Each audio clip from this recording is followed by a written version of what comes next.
മഴതോരും മുൻപെയുടെ വരാൻ പോകുന്ന കഥയിലേക്ക് എല്ലാവർക്കും സ്വാഗതം. കുടുംബയോഗം വിളിച്ചുകൂട്ടിയ ദിവസമെത്തി. വൈജയന്തി ഒന്നും അറിയാതെ അണിഞ്ഞൊരുങ്ങി പോവുകയാണ്. ഇത് കണ്ട ബബിതയ്ക്ക് കരച്ചിൽ വരുന്നു. കൊല്ലപ്പള്ളിയിലെത്തിയ വൈജയന്തി ബാലചന്ദ്രനെ കണ്ട് പകച്ചു നിൽക്കുന്നു.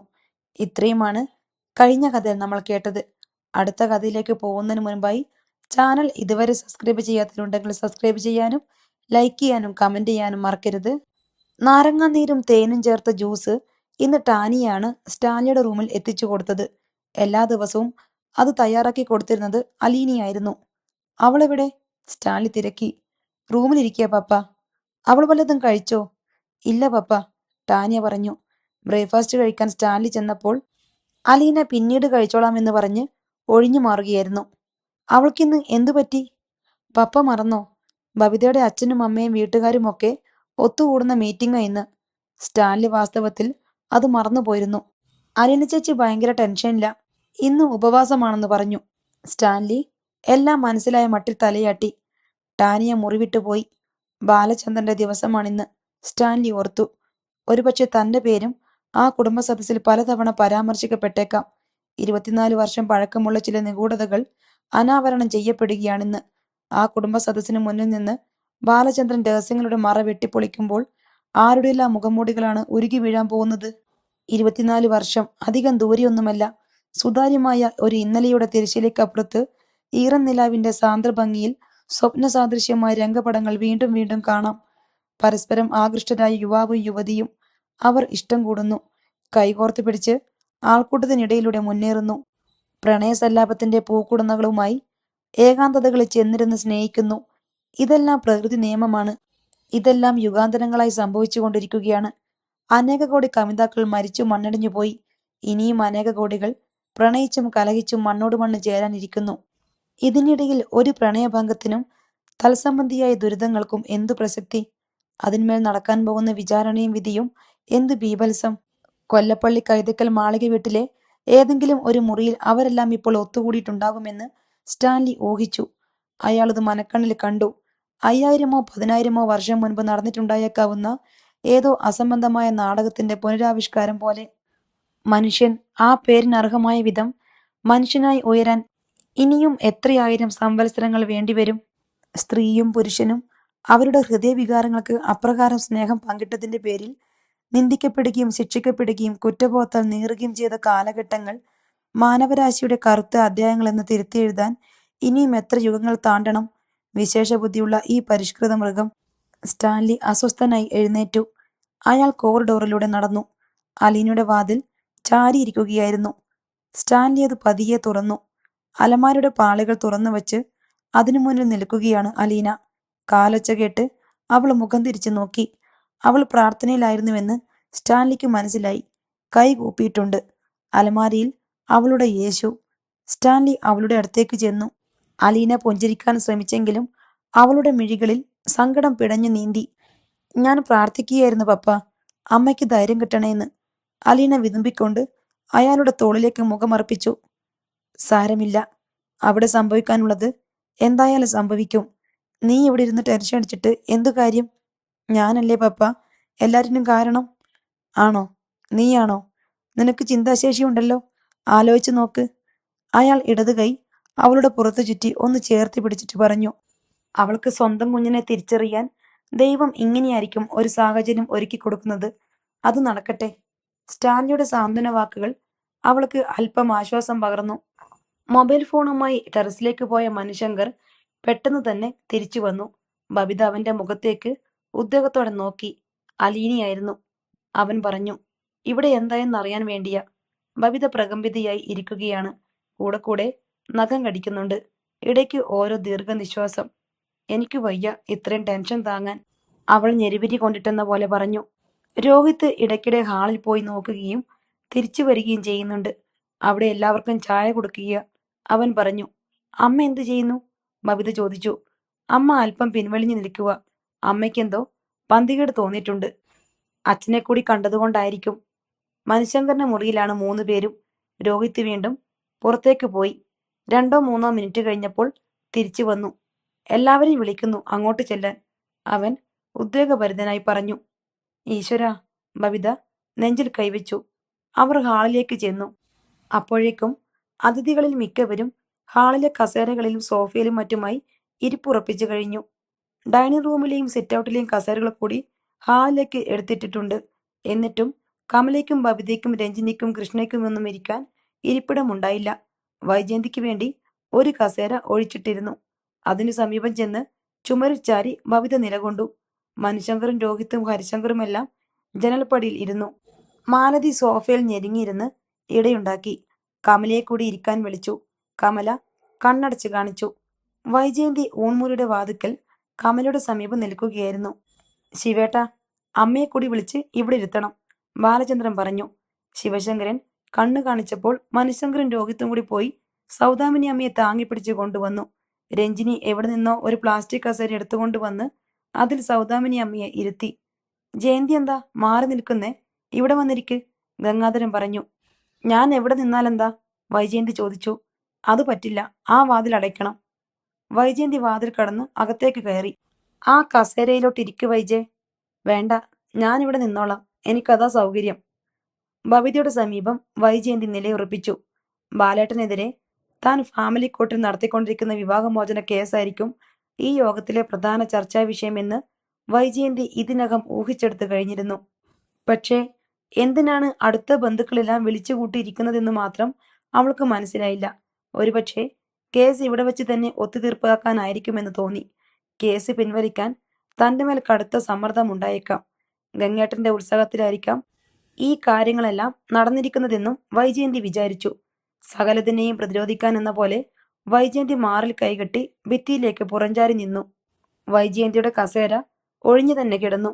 വെളിയിൽ ചെറിയ മഴച്ചാറ്റിലുള്ളത് കണ്ണാടി ജാലകങ്ങളിലൂടെ കാണാമായിരുന്നു.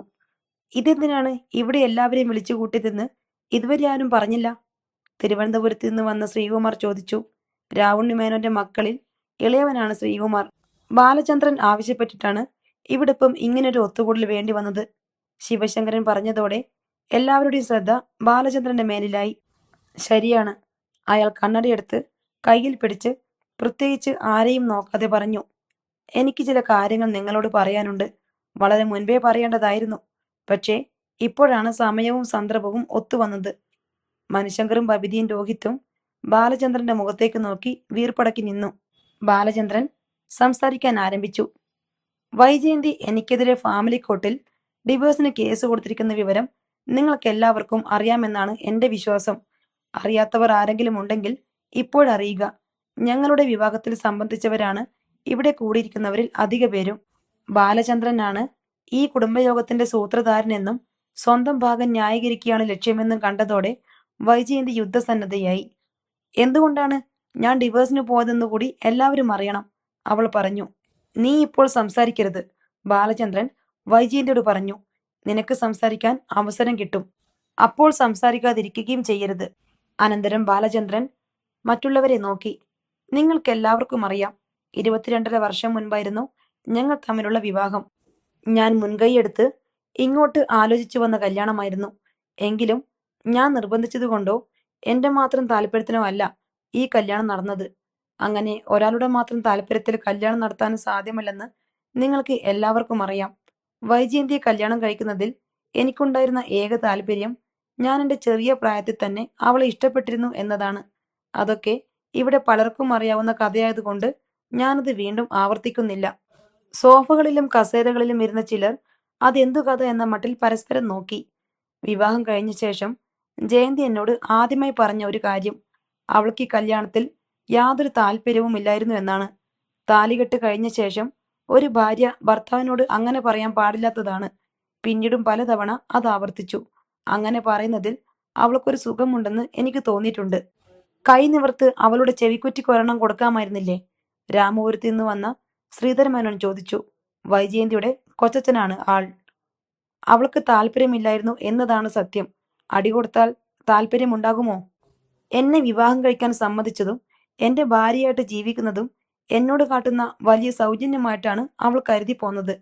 കഴിഞ്ഞ 22 വർഷവും അങ്ങനെ തന്നെയായിരുന്നു. പഴയ തലമുറയിലെ ആശ്രിതരോ അവരുടെ മക്കളോ വരുമ്പോൾ അടുക്കളത്തിണ്ണയിൽ ഭക്ഷണം കൊടുക്കുന്ന ഒരു ഏർപ്പാടുണ്ടല്ലോ, അതുപോലൊരു ഔദാര്യം.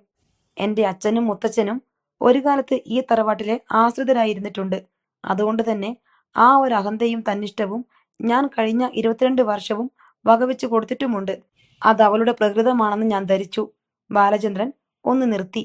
ജയന്തി താൻ പോരിമക്കാരിയാണെന്ന് ഞങ്ങൾക്കൊക്കെ അറിയാം, ശ്രീധരൻ പറഞ്ഞു. പക്ഷേ 22 വർഷം നിങ്ങൾ ഒരുമിച്ച് ജീവിച്ചില്ലേ? 3 മക്കളും ഉണ്ടായില്ലേ? അവൾക്ക് വയസ്സും 50 അടുത്തു. ഇനിയിപ്പോ അവളുടെ പ്രകൃതത്തിന് മാറ്റം വരുത്താൻ നോക്കിയാൽ സാധിക്കുമോ? വിട്ടുകൊടുക്കുന്ന പ്രകൃതമാണ് നിന്റേതെങ്കിൽ തുടർന്നും അങ്ങനെ തന്നെ പോകുന്നതല്ലേ നല്ലത്. രണ്ടിലേതിനു മാറ്റം വരുത്താൻ ശ്രമിച്ചാലും പ്രശ്നമാകും. ജയന്തിയുടെ സ്വഭാവത്തിന് മാറ്റം വരുത്താൻ ഞാൻ നിർബന്ധിച്ചിട്ടില്ല. എന്റെ സ്വഭാവത്തിന് എന്തെങ്കിലും മാറ്റം വന്നു പോയിട്ടുണ്ടെങ്കിൽ അവൾ തന്നെയാണ് അതിനുത്തരവാദിയും, ബാലചന്ദ്രൻ പറഞ്ഞു. വൈജയന്തി പെട്ടെന്ന് നിവർന്നു നിന്നു. ഞാൻ എന്തു ചെയ്തു? എന്റെ കുടുംബക്കാരെല്ലാം വിളിച്ചു കൂട്ടിയത് എന്നെ കരുതേച്ച് കാണിക്കാനാണെങ്കിൽ ഞാൻ സമ്മതിക്കില്ല. നിങ്ങളുടെ സ്വഭാവത്തിന് മാറ്റം വരാൻ വേണ്ടി ഞാൻ ഒന്നും ചെയ്തിട്ടില്ല. നിങ്ങൾ തന്നെയാണ് ചെയ്തത്. അത് എന്താണെന്ന് ഗംഗേട്ടനും ശിവേട്ടനും ഒക്കെ അറിയാം. ഈ തറവാട്ടിലെ ഓരോരുത്തർക്കും അതറിയാം. എപ്പോൾ മുതലാണ് നിങ്ങൾക്ക് മാറ്റം കണ്ടു തുടങ്ങിയതെന്നും വൈജയന്തി വീറോടെ പറഞ്ഞു. എപ്പോൾ മുതലാണ്?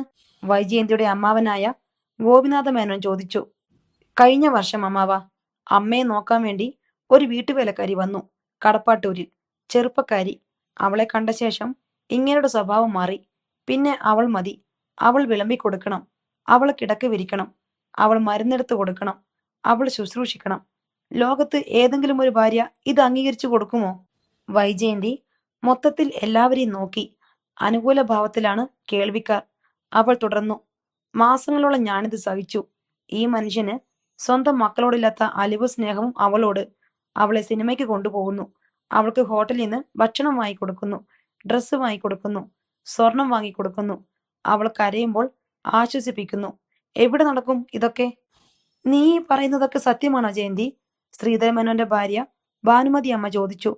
ആളിവിടെ മുഴുജീവനോടെ നിൽപ്പുണ്ടല്ലോ, നേരിട്ട് തന്നെ ചോദിച്ചു നോക്കണം, വൈജയന്തി വെല്ലുവിളിയുടെ സ്വരത്തിൽ പറഞ്ഞു.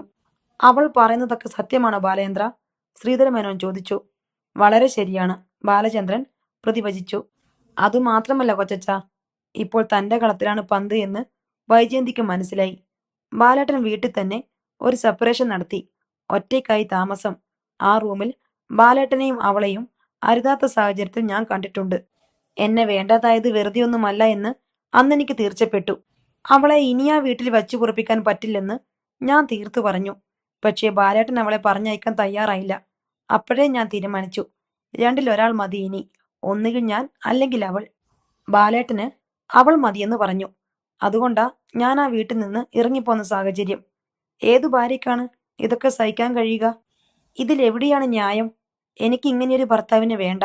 അതുകൊണ്ടാണ് ഞാൻ പിരിയാൻ തീരുമാനിച്ചതും ഫാമിലി കോർട്ടിൽ ഡിവേഴ്സിന് പോയതും.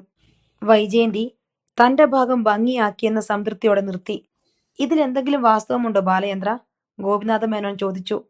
വാസ്തവം തന്നെയാണ്, ബാലചന്ദ്രൻ പറഞ്ഞു. പക്ഷേ അരുതാത്ത സാഹചര്യത്തിൽ കണ്ടു എന്ന് പറഞ്ഞത് കടന്നുപോയി. ഇവിടെ ഇപ്പോൾ ഇരിക്കുന്നവർ ഇതിനകം പല രംഗങ്ങളും സങ്കല്പിച്ചു കഴിഞ്ഞിരിക്കും. അതിനാൽ ആ ഭാഗം ഒന്ന് ക്ലാരിഫൈ ചെയ്യണം. ബാലചന്ദ്രൻ വൈജയന്തിയുടെ മുഖത്തേക്ക് നോക്കി. അരുതാത്ത സാഹചര്യം എന്ന് പറഞ്ഞത് കെട്ടിപ്പിടിച്ചു നിൽക്കുന്നത് കണ്ടു എന്ന അർത്ഥത്തിലാണ്, ജയന്തി പറഞ്ഞു. ചേർത്ത് പിടിച്ചു എന്ന് പറഞ്ഞാൽ മതി, അതിനപ്പുറത്തേക്ക് പോകണ്ട. ബാലചന്ദ്രന്റെ സ്വരം കടുത്തു. വേലക്കാരിയെ ചേർത്ത് പിടിക്കാനും തഴുകാനും നിൽക്കേണ്ടവനാണോ കുടുംബനാഥൻ? വൈജയന്തിയുടെ ഒച്ചയും ഉയർന്നു. ഒരു വേലക്കാരിയോട് അങ്ങനെ ഒരു അടുപ്പം പാടില്ലാത്തതാണ്. അങ്ങനെ സംഭവിച്ചു പോയി, അതെന്റെ കുറ്റം. ജയന്തി ഇവിടെ പറഞ്ഞ എല്ലാ കുറ്റങ്ങളും ഞാൻ ഏൽക്കുന്നു. ഗംഗാധരനും ശിവശങ്കരനും ഒന്നും കാണുന്നില്ല, കേൾക്കുന്നതേയുള്ളൂ. മുഖം കുനിച്ചാണ് ഇരിപ്പ്. ഇടിമുഴക്കം വരാൻ പോകുന്നതേയുള്ളൂ എന്ന് അവർക്കറിയാം. ബാലചന്ദ്രന്റെ മുഖത്തെ ഭയാനകമായ ശാന്തതയിലേക്കും കടുത്ത ആത്മനിയന്ത്രണത്തോടെ പറയുന്ന വാക്കുകളിലേക്കും കണ്ണുനട്ടിരിക്കുകയാണ് മാലതി മേനോൻ. വൈജയന്തി തർക്കിക്കുമ്പോഴെല്ലാം ബബിത അമ്മയുടെ കൈ പിടിച്ചമർത്തി അരുതെന്ന് വിലക്കാൻ ശ്രമിക്കുന്നുണ്ടായിരുന്നു. അമ്മ എത്ര കണ്ട് രോഷാകുലിയാകുന്നോ അത്ര കണ്ട് വീഴ്ചയും ഭയങ്കരമായിരിക്കുമെന്ന് അവൾക്കറിയാം. അപ്പോൾ ഭർത്താവിൽ നിന്ന് ഇത്രയും വിശ്വസ്തത ഡിമാൻഡ് ചെയ്യുന്ന ഭാര്യയ്ക്ക് മിനിമം സത്യസന്ധതയെങ്കിലും അയാളോട് തിരിച്ചു വേണ്ടേ? ബാലചന്ദ്രൻ ഹാളിൽ കൂടിയിരുന്നവരോടായി ചോദിച്ചു. കൊടുങ്കാറ്റടിക്കാൻ സമയമായെന്ന് മണിശങ്കറിന് മനസ്സിലായി. വൈജയന്തിക്കു മാത്രം പോരാ, പാരമ്പര്യവും അന്തസ്സും ആഭിജാത്യവുമൊക്കെ ഇതിനകം ഒരുപാട് കൊട്ടിഘോഷിച്ച കൈതക്കൽ തറവാട്ടുകാർക്കും വേണം അല്പം സത്യസന്ധത. ബാലചന്ദ്രന്റെ സ്വരത്തിന് മൂർച്ച കൂടി. ശ്രീധര മേനോനടക്കം കൈതക്കൽ തറവാട്ടിലെ ആളുകൾക്ക് ആ പ്രസ്താവന തീരെ പിടിച്ചില്ല. അവർ ഗംഗാധരനെയും ശിവശങ്കരനെയും നോക്കി. അവരാണ് മറുപടി പറയേണ്ടത്. പക്ഷേ അവർ തല ഉയർത്തുകയോ ആരെങ്കിലും നോക്കുകയോ ചെയ്യുന്നില്ല. കൈതക്കൽ തറവാട്ടുകാർ എന്തു പിഴച്ചു? ശ്രീധരമേനോന്റെ അനുജൻ അരവിന്ദാക്ഷൻ ചോദിച്ചു. ബാലചന്ദ്രൻ എഴുന്നേറ്റു. ഹാളിലുള്ളവരെല്ലാരെയും നോക്കി. അടുത്ത നിമിഷം അയാൾ ചോദിച്ചു, ഈ നിൽക്കുന്ന വൈജയന്തി 22 വർഷം മുൻപ് നിങ്ങൾ എല്ലാവരും ചേർന്ന് അനുഗ്രഹിച്ച് എന്റെ ഭാര്യയായി വാഴിച്ച ഈ സ്ത്രീ വിവാഹത്തിനു മുൻപ് ഒരു കുഞ്ഞിനെ പ്രസവിച്ചവളാണെന്ന് കൈതിക്കൽ മാളിക വീട്ടിൽ എത്ര പേർക്ക് അറിയും? വളരെ അടുത്ത്, ഒരുപക്ഷെ തലയ്ക്ക് മീതെ തന്നെ ഒരിടിവെട്ടിയെന്ന് വൈജയന്തിക്ക് തോന്നി. അവളുടെ ശിരസിനുള്ളിൽ കരിയും ചാമ്പലും കണ്ണിലിരുട്ടും നിറഞ്ഞു. കമല ഞെട്ടി. തുറിച്ച കണ്ണും പാതി തുറന്ന വായുമായി നിന്നു. തെമ്മാടത്തരം പറയരുത്. ശ്രീധരമേനോൻ കൈ ചൂണ്ടിക്കൊണ്ട് ചാടി എഴുന്നേറ്റു. നിങ്ങളല്ല പൊട്ടിത്തെറിക്കേണ്ടത്. കാൽമുട്ടിനിടയിലേക്ക് തലയും കുമ്പിട്ടിരിക്കുന്ന ഈ യോഗ്യന്മാരാണ്. ബാലചന്ദ്രൻ വൈജയന്തിയുടെ സഹോദരന്മാരുടെ നേർക്ക് കൈ ചൂണ്ടിക്കൊണ്ട് പറഞ്ഞു. കാരണം ഇവരുടെ പെങ്ങളെക്കുറിച്ചാണ് ഞാൻ പറഞ്ഞത്. അതോടെ ശിവശങ്കരൻ നിവർന്നു. അയാളുടെ മുഖം വിളറി വെളുത്തിരുന്നു. ഹരിശങ്കർ അന്താളിച്ച് അച്ഛനെ നോക്കി. അച്ഛൻ എന്താണ് ഒന്നും മിണ്ടാതെ നിൽക്കുന്നത്? ഹാളിൽ മൊട്ടുസൂചി വീണാൽ കേൾക്കാവുന്ന നിശബ്ദത. ശ്വാസം കഴിക്കാൻ പോലും മറന്നിരിക്കുകയാണ് എല്ലാവരും. ഈ ഇരിക്കുന്ന ശ്രീകുമാറിനറിയാം സത്യം. ബാലചന്ദ്രൻ ശ്രീകുമാറിനെ ചൂണ്ടിക്കൊണ്ട് പറഞ്ഞു. കാരണം 8 മാസം ഗർഭിണിയായിരുന്ന വൈജയന്തിയെ ആഗ്രയിൽ നിന്ന് കൂട്ടിക്കൊണ്ടുവന്ന് മറ്റു ബന്ധുജനങ്ങൾ അറിയാതിരിക്കാൻ രഹസ്യമായി താമസിപ്പിച്ചത് ഇയാളുടെ വീട്ടിലായിരുന്നു. ഇയാളുടെ അച്ഛൻ രാവുണ്ണിമേനോൻ അവർകളാണ് വൈജയന്തിക്ക് രഹസ്യപ്രസവം നടത്താൻ പറ്റിയ ഒരു ഹോസ്പിറ്റൽ നെയ്യാറ്റിൻകരയിൽ പോയി കണ്ടുപിടിച്ചത്. എല്ലാ കണ്ണുകളും ശ്രീകുമാറിന്റെ മേൽ വീണു. അയാൾ അനങ്ങുന്നില്ല. ആർക്കെങ്കിലും ഈ പറയുന്നതിൽ സംശയമുണ്ടെങ്കിൽ എന്റെ നേർക്ക് കൈ ചൂണ്ടുന്നതിന് മുൻപ് ഇയാളോട് നേരിട്ട് ചോദിച്ച് സംശയ നിവൃത്തി വരുത്തിക്കൊള്ളണം. ബാലചന്ദ്രൻ പറഞ്ഞു. ഇവൾ, ഈ നിൽക്കുന്ന പതിവ്രത, 22 വർഷക്കാലം ഭർത്താവ് ഉദ്യോഗമെന്ന കുരങ്ങുവേഷം കെട്ടിച്ച് എന്നെ സുന്ദരമായി പറ്റിച്ച ഈ മഹതി, ആഗ്രയ്ക്കടുത്ത് സഞ്ജയ് പ്ലേസ് എന്ന സ്ഥലത്ത് ഒരു വാടക വീട്ടിൽ മറ്റൊരു പുരുഷനോടൊപ്പം കിടക്ക പങ്കിട്ടുകൊണ്ട് ഏതാനും 4 മാസക്കാലം ജീവിച്ചിട്ടുണ്ടെന്ന് പറഞ്ഞാൽ നിങ്ങൾ ആരെങ്കിലും വിശ്വസിക്കുമോ? ഇത്തവണ ആരുടെയും ചെറുവിരൽ പോലും അനങ്ങിയില്ല. ആഗ്രയിലെ സെന്റ് ക്ലെയർ സ്കൂൾ ടീച്ചറായിരുന്ന പെങ്ങളെ തേടി ഈ ഇരിക്കുന്ന ജ്യേഷ്ഠനും അനുജനും കൂടി ചെല്ലുമ്പോൾ ജോലി രാജിവെച്ച് ഒരു പട്ടാളക്കാരന്റെ കൂടെ അവന്റെ കുഞ്ഞിനെ ഗർഭം ധരിച്ച് മാതൃകാ ദാമ്പത്യം നയിക്കുകയായിരുന്നു അന്തസ്സുള്ള കൈതക്കൽ തറവാട്ടിൽ പിറന്ന ഈ കുലീന സ്ത്രീ. ആ പട്ടാളക്കാരന്റെ പേരെന്താണെന്ന് പറയണം മിസ്റ്റർ ഗംഗാധര മേനോൻ. നിങ്ങളുടെ സബോർഡിനേറ്റ് ആയിരുന്നല്ലോ അയാൾ. അപമാനത്തിന്റെ വഴുവഴുപ്പിൽ ചത്തതുപോലെ കിടന്ന ഗംഗാധര മേനോന്റെ നാവ് മറുപടി പറയാൻ പൊന്തിയില്ല. ജ്യേഷ്ഠൻ മേനോനും അനുജൻ മേനോനും നാണമാകുന്നുണ്ടെങ്കിൽ ഞാൻ തന്നെ പറയാം. ലഫ്റ്റനന്റ് കേണലായി റിട്ടയർഡ് ചെയ്ത സ്റ്റാൻലി ജോസഫ്. പുല്ലൂർ കൊട്ടാരമറ്റത്തിൽ ഔതക്കുട്ടി മകൻ സ്റ്റാൻലി ജോസഫ് എന്ന പേര് കേട്ടാൽ അന്നനാളം മുതൽ ആമാശത്തിന്റെ അങ്ങേയറ്റം വരെ കയക്കുമായിരുന്നു ഒരു കാലത്ത് കൈതക്കൽ മാളിക വീട്ടിലെ കുഞ്ഞിരാമ മേനോനും ആൺമക്കൾക്കും. സംശയ നിവൃത്തി വരുത്തേണ്ടവർക്ക് അയാളെയും ചെന്ന് കാണാം.